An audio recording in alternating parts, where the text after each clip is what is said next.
Hello, everyone. Thanks for joining us. We're here today with Dr. Topher Endress, who has a book which is about to be released by Westminster John Knox Press titled Accompanying Disability, Caretaking, Family, and Faith. Topher is Associate Minister at First Christian Church in Columbia, Missouri. He has helped coordinate the annual Institute on Theology and Disability since 2018 and does additional consulting for faith communities who seek to become more integrated and inclusive of diverse abilities. Topher earned an MDiv from Vanderbilt Divinity School and a PhD from the University of Aberdeen in Scotland, and was ordained by Disciples of Christ. Despite stints in Tennessee, Texas, and the UK, he considers himself solidly Midwestern, having grown up in Evansville, Indiana. An avid runner and Lego builder, Topher enjoys exploring the trails and wilderness of Missouri with his wife and their sons. He has a passion for disability inclusion and justice and loves dreaming with churches and ministry partners on ways to become more people. You can learn more at firstchristian.org or wjkbooks.com. So Topher, congratulations on your new book, and thanks so much for joining us. Thank you so much. I'm very grateful to have been asked to have an interview with you. Well, I was looking forward to it. Thought your book was a great topic and a great book. So, and most anything that uh, Jessica Miller Kelly edits is bound to turn out to be wonderful. So, She is a fantastic editor. Yeah. yes, yes. So, is there anything else you'd like people to know about you than what I kind of briefly touched on there?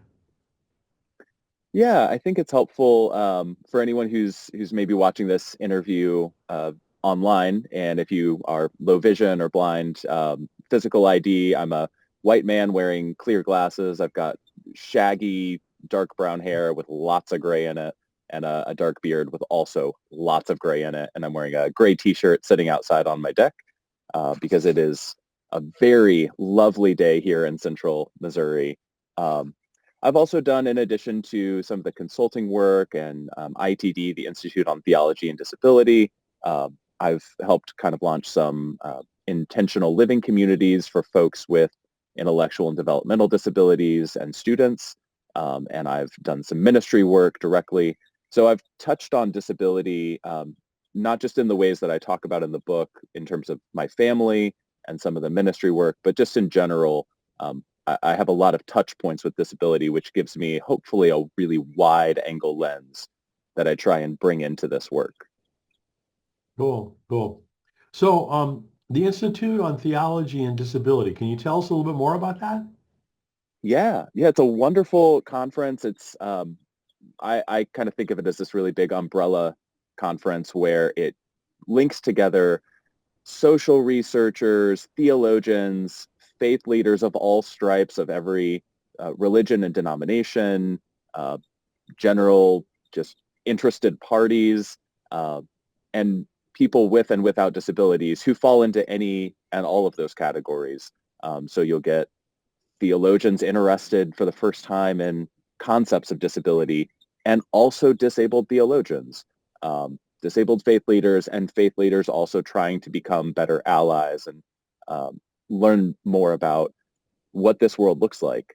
And so Mm. by putting all of those people into one room, getting those conversations going at different tiers and different levels, you really produce these fantastic conversations, really rich, fruitful conversations where theologians are attending to direct church members, or faith practitioners are learning from people in wildly different contexts. And so it's a wonderful opportunity. This year, I sadly won't be able to make it in person, but there is a hybrid option. And they'll be in Denver from, let me get these dates right, June 16th through 18th. Um, so it's well worth it. There are some other great conferences as well. ITD is probably the most wide-ranging one in terms of who it invites, but there's also the Disability and the Church Conference with Key Ministry in late April, early May, and that'll be in North Virginia, just outside of DC. I'll be able to speak there, which I'm grateful for. And Western Seminary has their disability consortium in July 12th. July 12th, yeah. So there's lots of great opportunities, ITD and beyond, for continued education and learning if this topic is something that you're interested in. And the last one takes place at Western in Holland, Michigan. Is that correct? That's right. And I believe it's a one-day conference, some of which might be accessible online. They do a lot of hybrid education, especially around disability theology. So it's a great thing to check out if you only have kind of a really short window for some Mhm. continuing ed opportunities. Good, good. Well, let's get to the book. As I mentioned, the title is Accompanying Disability, Caretaking, Family, and Faith. So can you tell us how the book came about? Yeah, so really this book was it's the long form version of some notes I scribbled down at one of the ITD conferences. And the first chapter has this section where I talk about sharing my father's story and his journey of becoming disabled. We were hiking together in Tennessee. He fell, he broke his neck, suffered this spinal cord injury, and became a quadriplegic. And while I was at an ITD conference, I ran into another theologian who had had an incredibly similar journey. Hmm. They were injured within 24 hours of each other. They were about the same age, very similar, very active, sporty, uh, fathers who were injured in these kind of shocking freak accidents. Um, and as I was conversing with this man, he was asking all these great questions about my experience as someone who accompanied my own father, and then used that story as part of his keynote later in the Hmm. week. Hmm. And and he did so well-meaning, not understanding that that wasn't a story that I had really shared in that context before, and that wasn't a story that my father was comfortable with, um, because it wasn't my story to share, and yet it is my story. And so it raised all these great questions about who owns a narrative and what does it mean to be transformed meaningfully by someone else's journey.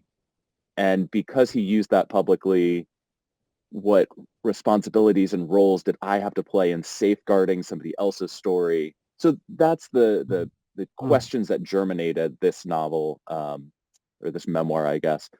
And as a result, I wrote this short form essay that I only gave just to my dad, nowhere else. And he read it, and his response was, I never wanted to talk about my accident. I never wanted to share my story, but now I feel like I actually do want to, and I actually can. And so that's where Wow. this book jumped out and said, okay, what if we write this together and you share your story and I can offer some of these back end reflections and these bigger philosophical, theological questions. Very cool. Very cool. So now that it's done, who would you say that the book is most intended for? I think I wrote it, it sounds selfish to say I wrote it for me, um, but I certainly wrote it for people who were in a similar situation of primarily Christian adults caring for their older parents, the caretakers and the people who are accompanying their disabled family members or close friends who just need a little reassurance that they're not alone in the way that their life is being shaped, that their journey is similar to somebody else's, even if the details don't align very well. There are so many people living longer and longer, and as we live, we know we will eventually age into some disabilities, we'll age into impairment, degenerative disabilities like Alzheimer's or dementia, loss of hearing, loss of eyesight. Uh, these are things that more and more people are experiencing. And as a result, we've got a whole generation of folks who are learning how to be caretakers, not only maybe for their children, but concurrently caretakers for their adults, their parents or grandparents. And I think I wrote it to them just to say, you're not alone. These are hard questions. It should be transformative. That's not always easy. Sometimes it transforms you in ways you don't like. Um, but maybe there's some good here. Maybe there's something we can learn together by exploring this one particular story and letting it expand into other people's lives. Hmm. Cool. So you mentioned that in the book you have some of your father's writings alongside, some of your own. Can you talk about how you chose to do that and how that ended up working out?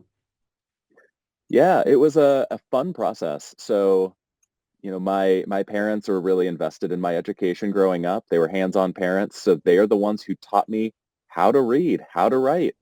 And in this process, I was sort of editing my dad's writing and telling him like, "Oh, I don't think that word means what you think it means," or "Oh, that's not how you use a comma." And it was sort of this like, "Ooh, but you're the one who taught me how to use a comma, so I don't know if this is okay." Um, so we wrote it together. He used a program called Dragon, which is Yeah. a voice capture software, and so um, it would very regularly pick up random words that were being said across the house or would misinterpret. So he needed somebody there to be able to write and fix as he went.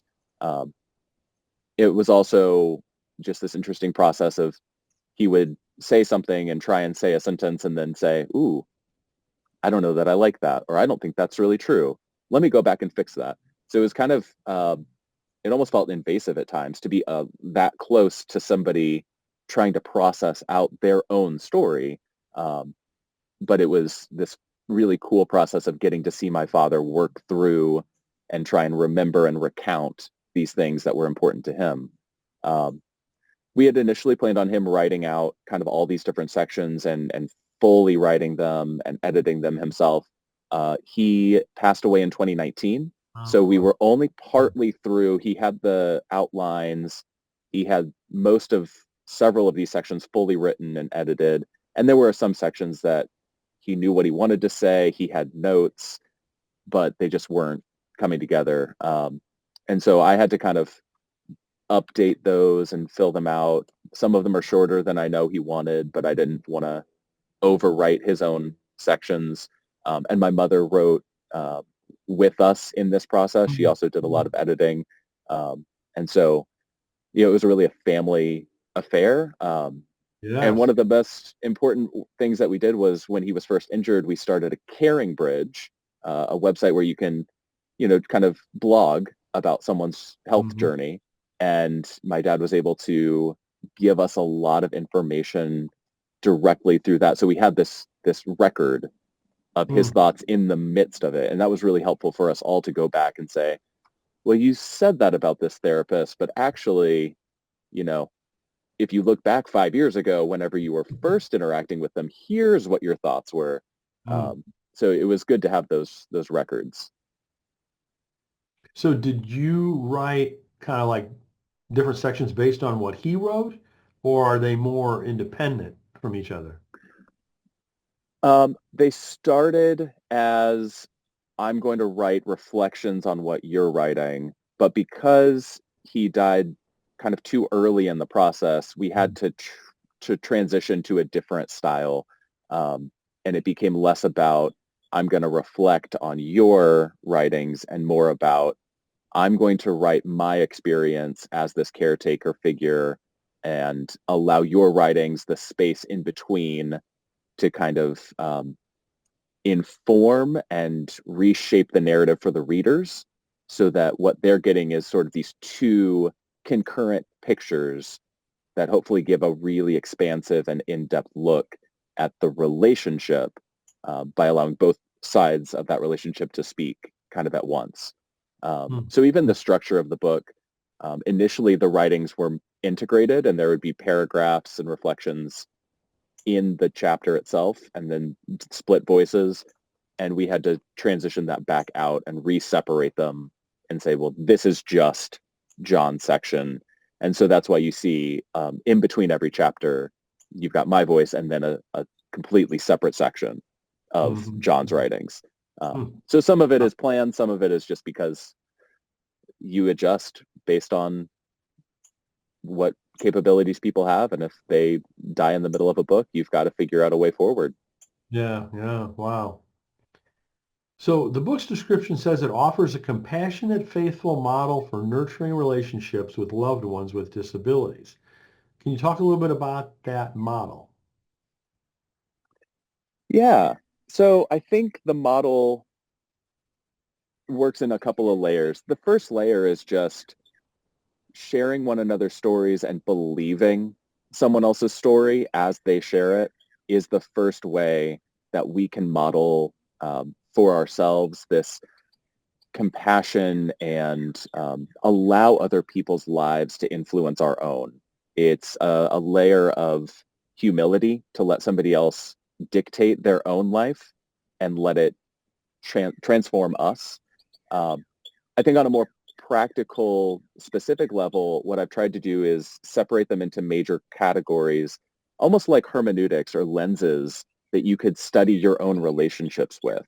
And so I've done that through, I kind of title them narrative, time, economy, history, space, and performance. And I think that all of these are ways of looking at a relationship. You can look at the performance aspect of the relationship you hold with your parents and what roles are you expected to perform? What roles are they expected to? And what does it look like to disrupt those roles? Um, how do you both handle that?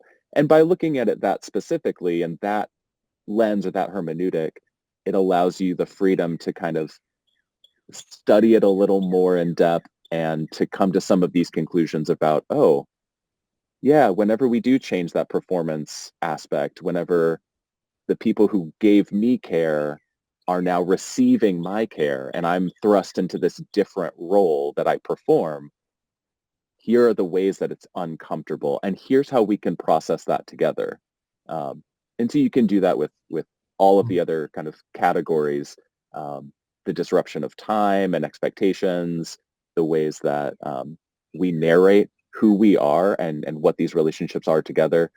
So I think if you go through the book and if you read each chapter and think through those particular lenses, it forms this nice model for you to approach how you would understand at a deeper level those relationships. But it really is all couched in that expectation that you can give one another that humility to to lead their own lives and that you will believe them um, and choose to follow instead of dictating what it must look like. So I think that's kind of the model that I'm trying Wow. to express. I love the way you separated out into those different aspects, and then kind of did a, analysis and reflection on each one. That makes a lot of sense. So I'd like to read from a couple of the endorsements of the book. This one is from Bill Gaventa, founder and director emeritus of the Institute in Theology and Disability. He says, this book highlights both grittiness and sublime and can be read by anyone. Can you talk a little bit about the grittiness and sublime that you discuss? Yeah. So this is where it got really tricky and where it was so helpful writing while my dad was alive and able to give me feedback because disability is inherently a gritty topic. It is difficult. It is challenging. Um, there are so many wonderful, generative, transformative things about the concept of disability, but that doesn't mean that disability is not also really, really hard. And it's also necessarily embodied. And so when you're writing about things like your disability experience and you're talking about like you've got a plan to put your Johnny boy in your backpack so that if you need to empty your catheter bag and there's no accessible bathroom, you have a way of emptying that urine that's in your bag. Otherwise, it can back up and cause UTIs. That's not a fun topic, and that's also kind of embarrassing for some people because that's not a common topic. We don't talk about, urination in public usually. I have a 4-year-old, so we do talk about that because we've got to learn, what's socially acceptable. Um, but things like that where that is part of the experience and naming the checklist that you have to go through of you need your wallet, you need your Johnny boy, you need these types of wipes, you need, for some people they might need to pack things like Depends or disposable underwear if that's something that their body doesn't give signals that they need to use a bathroom. That type of grit is necessary for people to know and to understand. And I think, one group that I didn't talk about that this book is also for would be faith leaders who need to know how to support caregivers and disabled people better.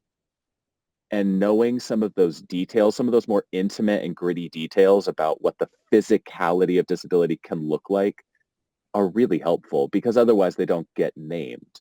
And Mhm. so bathrooms don't get prioritized for accessible spaces in churches. And we don't think about maybe we need a hardwood floor or a vinyl floor so that when they're parking, if their catheter's leaking, it's not getting on the carpet. Right? Those aren't conversations that are happening in most churches, but those are the gritty details of disability experience that um, both disabled people and caregivers and accompanists experience on a daily basis. And that's just one example, of course.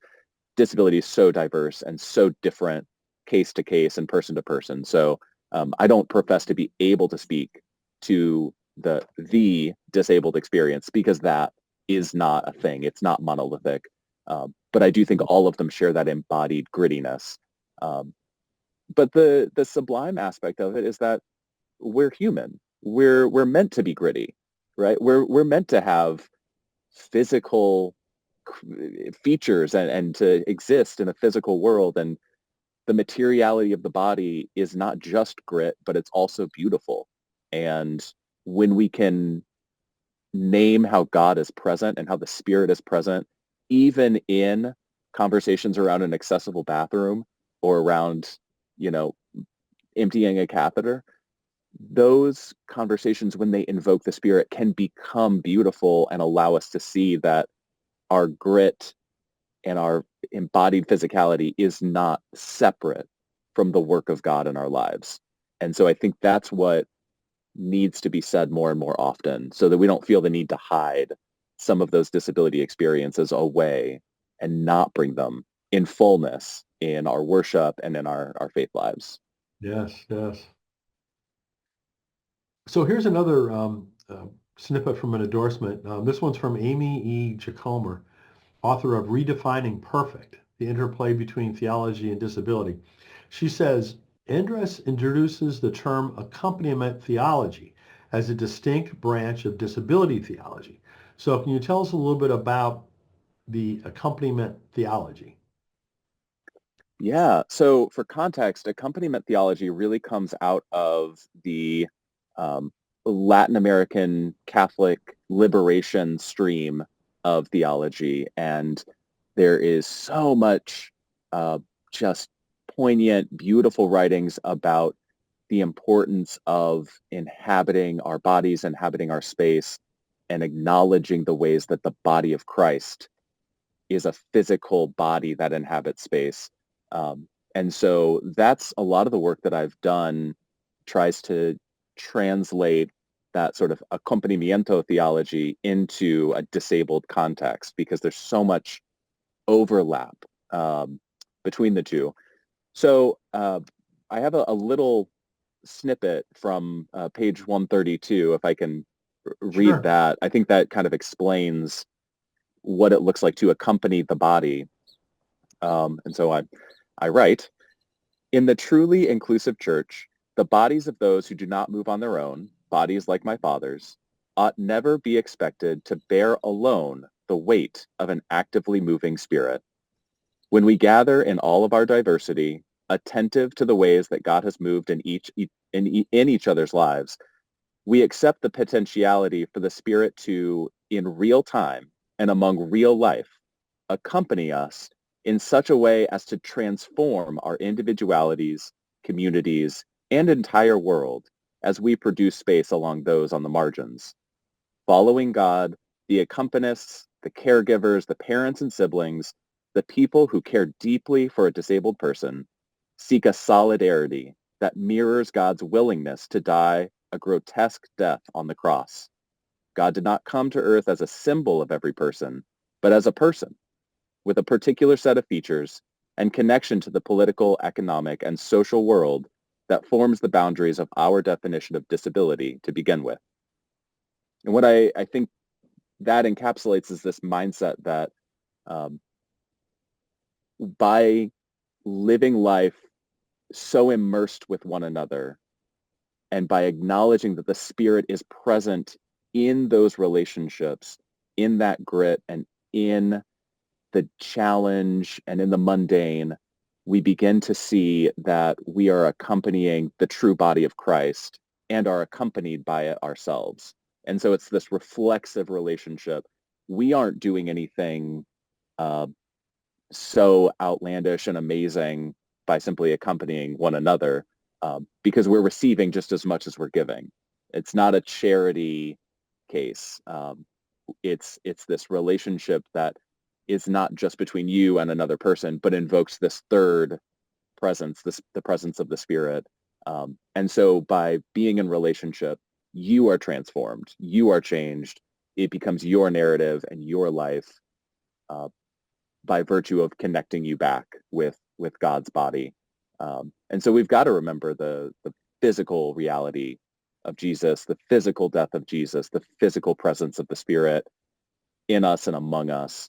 And that allows us to view this accompaniment, um, not just for our social, placement, but for the relationships that we hold and dive into.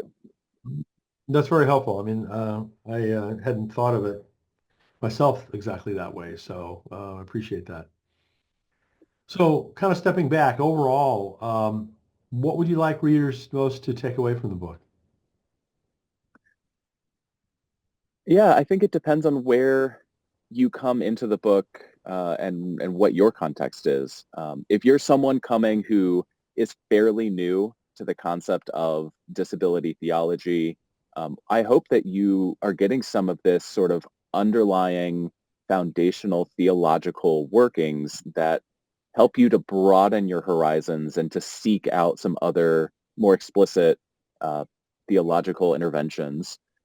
If you're somebody who is disabled, I hope that it comes um, as a reaffirmation of your experience, that it doesn't strike you as like wildly off base, uh, but also clues you in to the people who are providing care for you so that you can be in a deeper relationship with them. And for the caregivers, the accompanists, I hope it is a balm of some kind, just an awareness of I'm not alone. This is hard, but it's also beautiful. And there's a lot of meaning and joy in the midst of this, even when there's hardship and challenge. And I don't feel as alone as I do this. Um, I can't come to people's house and tell them to go take a nap while I do their laundry and wash their dishes because I know they're burnt out and they're tired. But I can share a story and tell them that what they're feeling is not just normal, but actually it's good, and it can produce in us this deeper appreciation for one another and for the Spirit's work. So I think those are the things that I hope it hits, and hopefully that resonates with at least a few people out there. Absolutely, absolutely. I'm sure it does. So, this is your first book, at least in terms of a trade book. What advice do you have for others who are kind of embarking at the same place in their journey? Yeah, I mean, I don't know that I'm the one who should be giving a lot of advice here, but I would say that what really helped me in writing this was writing different styles of going through academic papers that I had to publish, writing a PhD thesis, writing sermons for my church, writing newsletter articles, writing blog posts, just getting a lot of different things out there that all require a little different voice, a little different tone, different word choices. Um, it gave me this kind of expansive understanding of, oh yeah, okay, I can't just throw out a 10-syllable word when I'm doing a sermon because one, I won't pronounce it right, and two, no one will know what I mean. Um, and so just the practice of different types of writing. So if you're going to write a book, go write a bunch of sermons, even if you're not sharing them. Yeah, I think it's a really helpful practice to develop more of that conversational tone, uh, to be able to break things down in a way that people don't have to constantly be flipping through footnotes and a thesaurus and a dictionary, because they're not doing that in the pews. And to think about being able to translate your own writing to different contexts, I think really helped me as a first-time author here. Because when Jessica came back, my editor, and she would say, this section needs work, it's too academic, or this section needs work, it's just not good.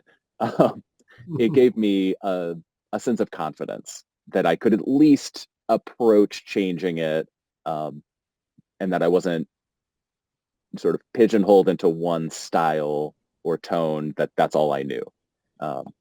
So yeah, write lots and lots of different things, and that way you can diversify. I think that's great advice. So I know you're in the midst of, launching a first book, but I have to ask, is there any future books or projects that you'd like to tell us about? So I don't have anything in the works right now.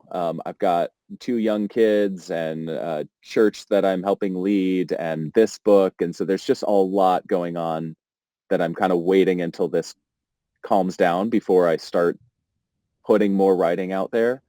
But one of the really big questions that I hold that I really want to get into, and maybe from an academic side, um, maybe from a more accessible trade book side, is thinking about vocation and what we're called to and how we're called to share and use our gifts in community with particular respect to intellectual and developmental disabilities, Hmm.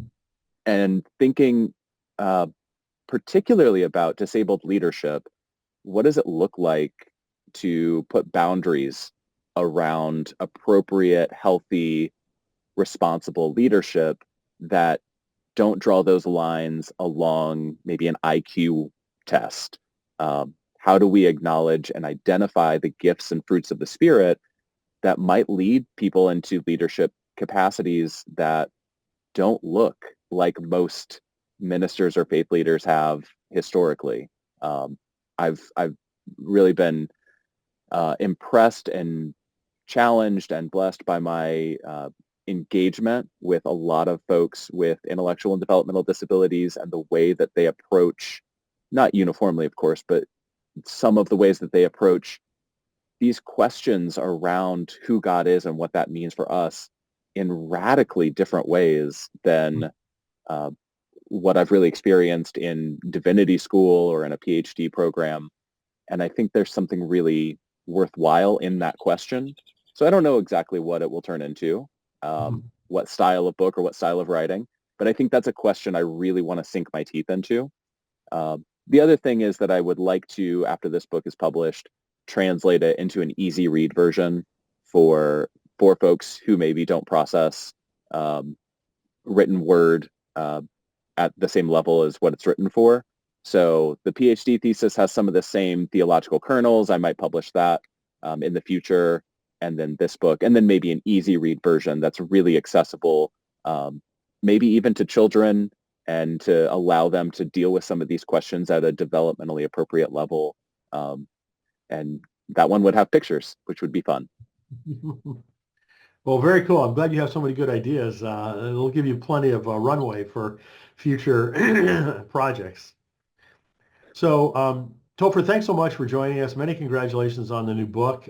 Again, the title is Accompanying Disability, Caretaking, Family, and Faith. And you can learn more at firstchurch.org and wjkbooks.com. So, Topher, thank you again. Thank you so much, Brian. I appreciate it.